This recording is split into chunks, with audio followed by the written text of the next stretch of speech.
Well, it's finally here. The first episode to the last season of Telltale's The Walking Dead. A lot has changed in those 6 years since Season 1's debut. Telltale's a company, gaming, politics, the world. But more importantly, Clementine has too.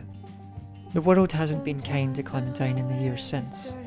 She's much older, more hardened, but also more determined. In this video, I'll be reviewing this first episode and giving my thoughts in general. I shouldn't really have to say this, but I will be talking spoilers here, so if you'd rather experience the game for yourself, then I'd recommend staying away or maybe coming back to watch this later.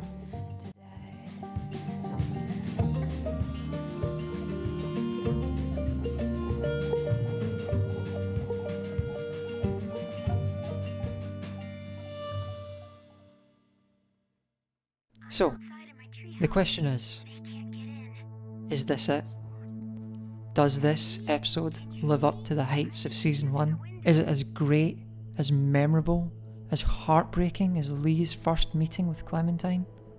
Well, no, it's not. But it's definitely not a bad start. This episode is way ahead of anything that came out of A New Disaster, and perhaps comparing it to Season 1 is a bit unfair. As a standalone episode, it works really well. There are quite a few little details that players will only get by making a specific choice throughout the episode, which we'll follow through later on. For example, when I told AJ to always look for an exit in the beginning, he later made a point about looking for the exit when we entered our dorm rooms.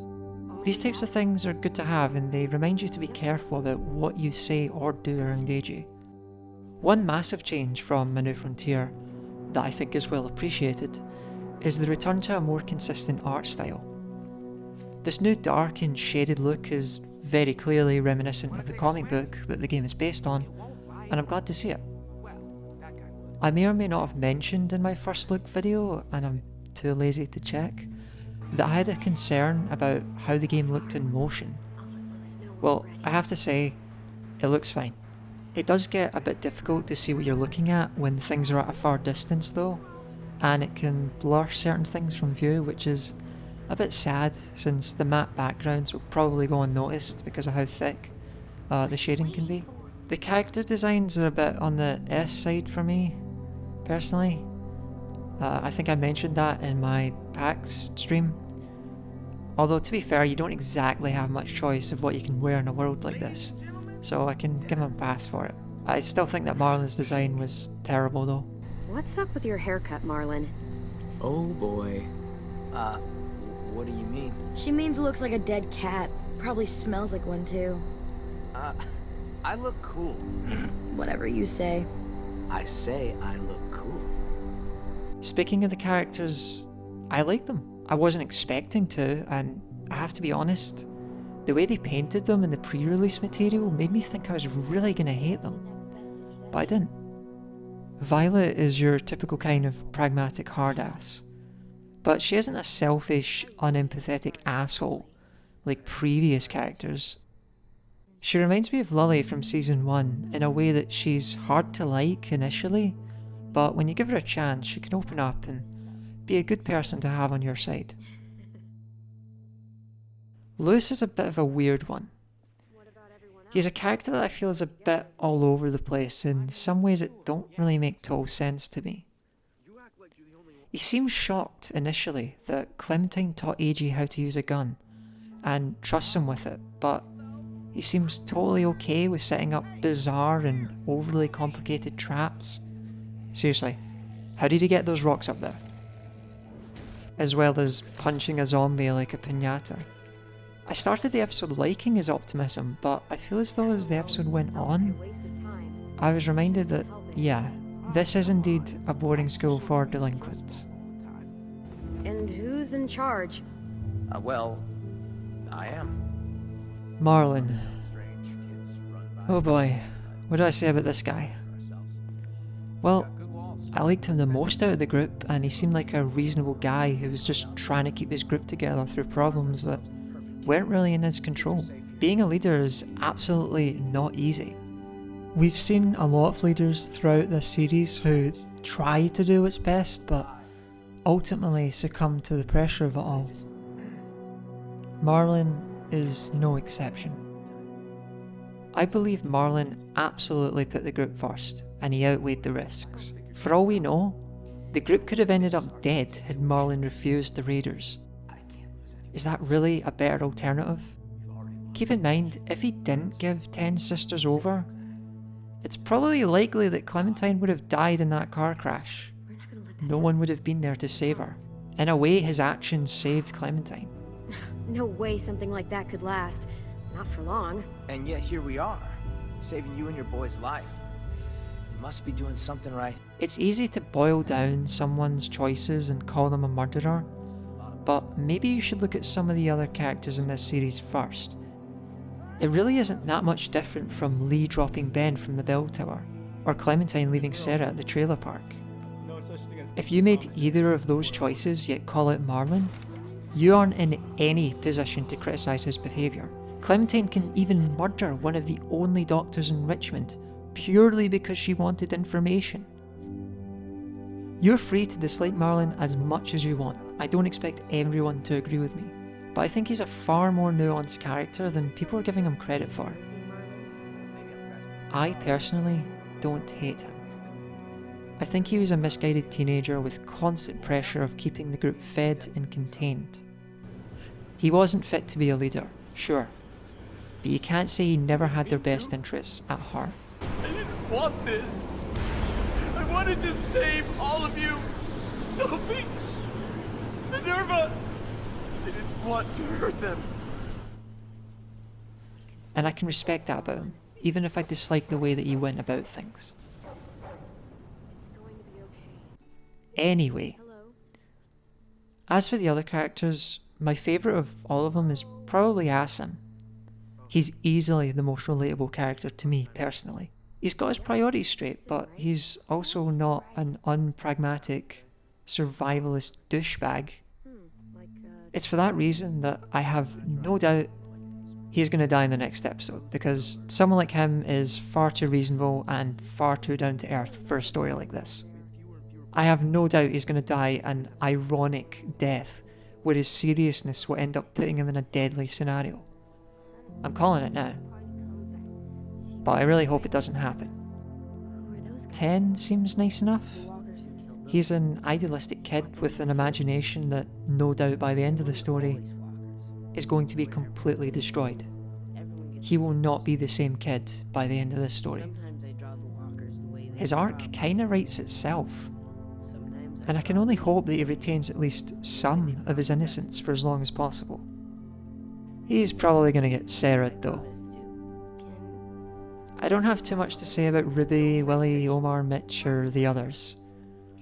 We don't really get too much time to interact with them, so maybe that'll change, but their presence in the story is whatever to me. One thing I don't think gets talked about enough in this series is the cinematography. The cinematography has pretty much always been on point since the first episode of season 2, and here is probably their best. Sure, you can talk about the more obvious stuff like the red flashlight scene or Marlon in the rain, but for me, it's the smaller details I like.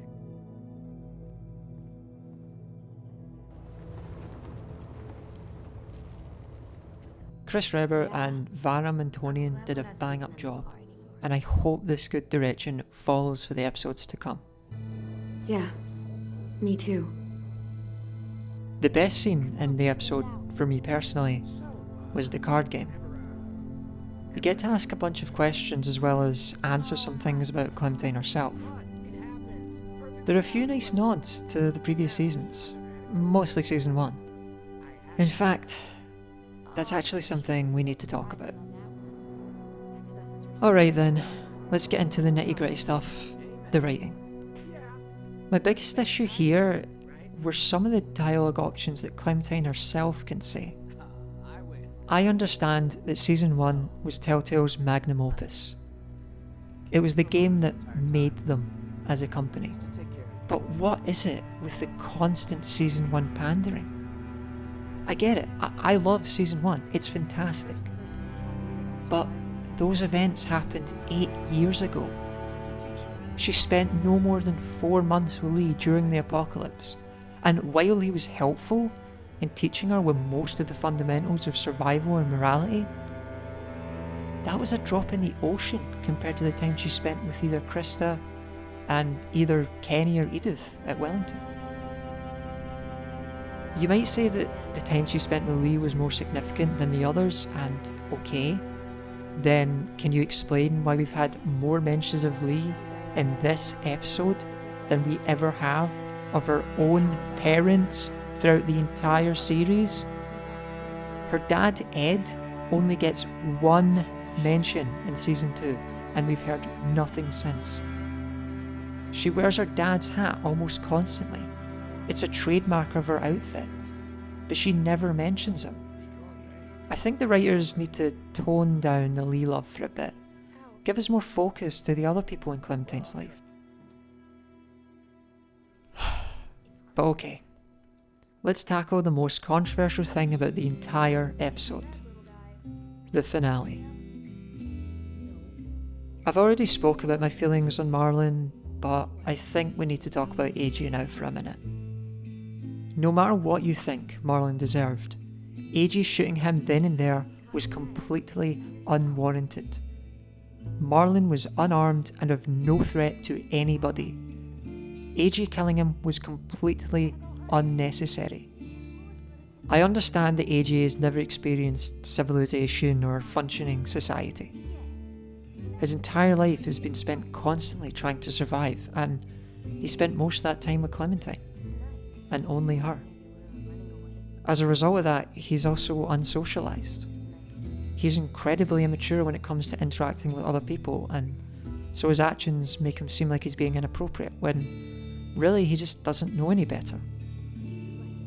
When he took Ten's toy and claimed it was his, that was unacceptable. When he tried reading Asim's book without asking permission, that was unacceptable. Then he shot Marlon, who was completely unarmed. That was extremely unacceptable. Just because he has never been socialised, do not make his actions acceptable. I've seen people act as though explaining why he is the way he is somehow excuses all the problems he causes. No. It's not that I don't understand AJ's character, I absolutely do. But understanding why he acts the way he does and accepting it are two completely different things. When he shoots Marlon, he claims that he didn't hesitate. But earlier in the episode, he doesn't immediately shoot Abel, who had a gun to both of them and was stealing their food. The finale's made even worse if you weren't confrontational with Abel and told him to put his gun down. It just makes this whole finale seem incredibly forced for shock value. I would have given this episode a solid 8 out of 10, but that final scene really dampened the experience for me. And knowing we'll have to deal with the repercussions of it later is going to be a massive pain in the ass. As for what they plan to do the next episode, I really hope they remember Marlon for what he did right rather than what he did wrong. He kept the group well armed, well fed for a long time, and he deserves respect for that. I'm also a bit worried that they're going to force Clementine into this leadership role. And here's the thing, I think it can work, and I think Clementine could be a leader. I have no issue with that. But she's only been here for 3 days. This group barely know her, and in the 3 days that she's been here, she's caused so much trouble with AJ. I really hope that Telltale approaches next episode more carefully, because I think there's a lot of potential for it to go wrong. I don't really like using scores to give an example of how I feel about an episode, but I'd give it a 7 out of 10. Like I said, I'd give it an 8, but that final scene was so silly and forced, and it just annoys me knowing we're going to have to deal with the bullshit of it in the next episode. That's going to take up pointless time. Anyway, that's about it for this video. There's definitely more I could say here, both positively and negatively, but I've tried to condense my most important thoughts here so as to not take up all your time. Alright, I hope you found this video entertaining. Maybe you agree with me, disagree with me. Let me know in the comments what you thought about the episode. And I guess I'll see you around episode 2, which is coming out apparently in September. So I'll see you then. Have a good day. Peace.